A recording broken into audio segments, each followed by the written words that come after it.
이 영상을 보고 계신 분들은 거의 대부분 학점은행제에 대해 조금은 알고 계신 분들일 겁니다. 저는 오프라인 학점은행제 교육기관에서 강의도 하고 있고 온라인 교육기관에서 강의 교수나 운영 교수도 모두 해보았고요. 또 꾸준히 학점은행제를 통해 여러 가지 공부를 했던 사람으로서 이제 막 학점은행제에 관심을 갖게 되었거나 시작하려는 분들에게 도움이 될 수 있는 실질적인 정보를 드리려고 합니다. 학점은행제를 통한 학위 취득이나 자격증 취득에 관심이 있으신 분은 지금 구독해 주시면 앞으로 더 좋은 정보를 제공해 드리도록 노력하겠습니다. 학점은행제란 국가평생교육진흥원이 주관하는 제도입니다.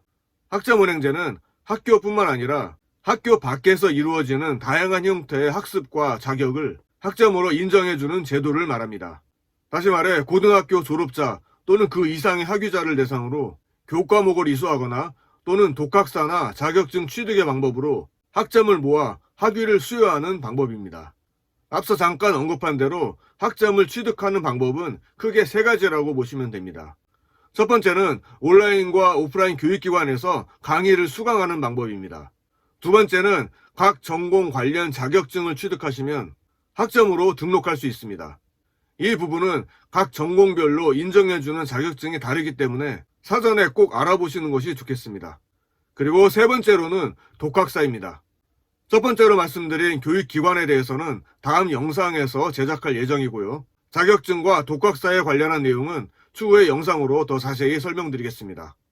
학점은행제로 공부하려는 목적이 여러 가지가 있겠지만 크게 두 가지가 아닐까 생각합니다. 먼저 첫 번째는 학사 편입을 위해서 시작하는 경우입니다.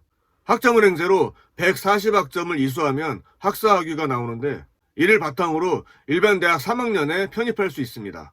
두 번째는 자격증 취득을 위해 시작하는 경우입니다.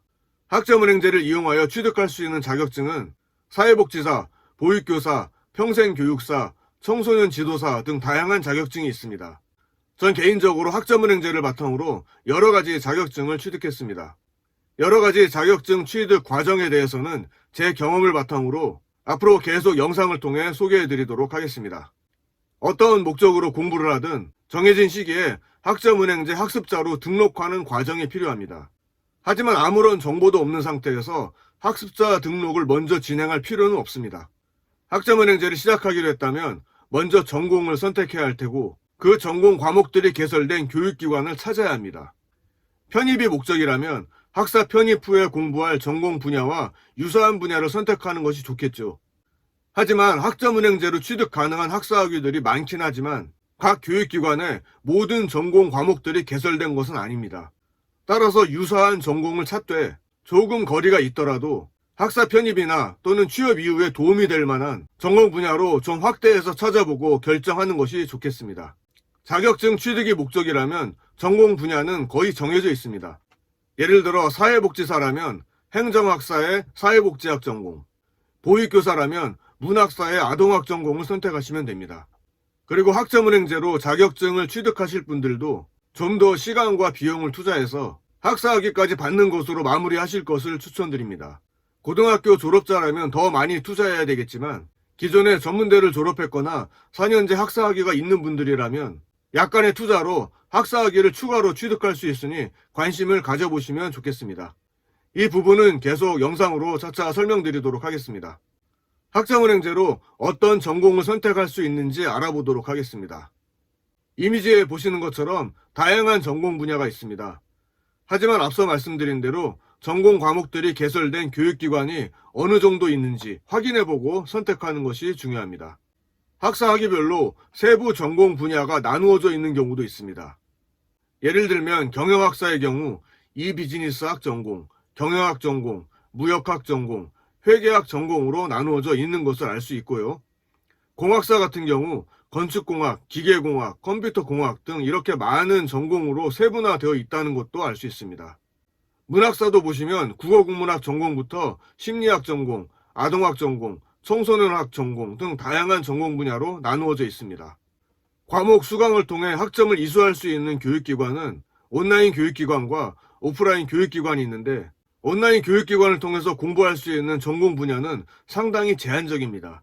대부분 경영학, 심리학, 사회복지학, 아동학 등은 많은 편인데 그 밖에 조금은 생소한 전공들은 온라인을 통해 수강하기 어렵습니다.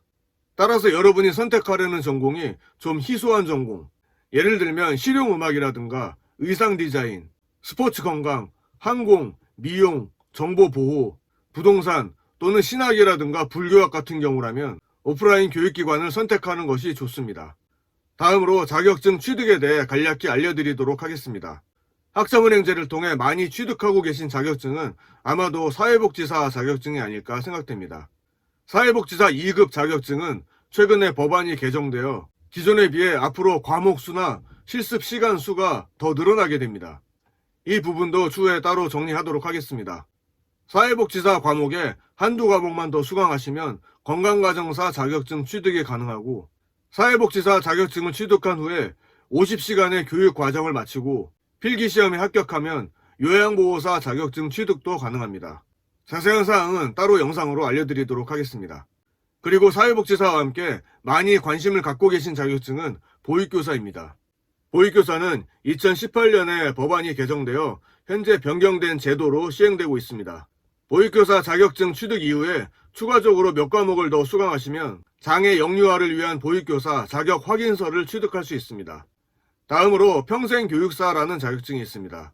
이것도 역시 과목 이수와 4주간의 실습이 병행되는 자격증입니다.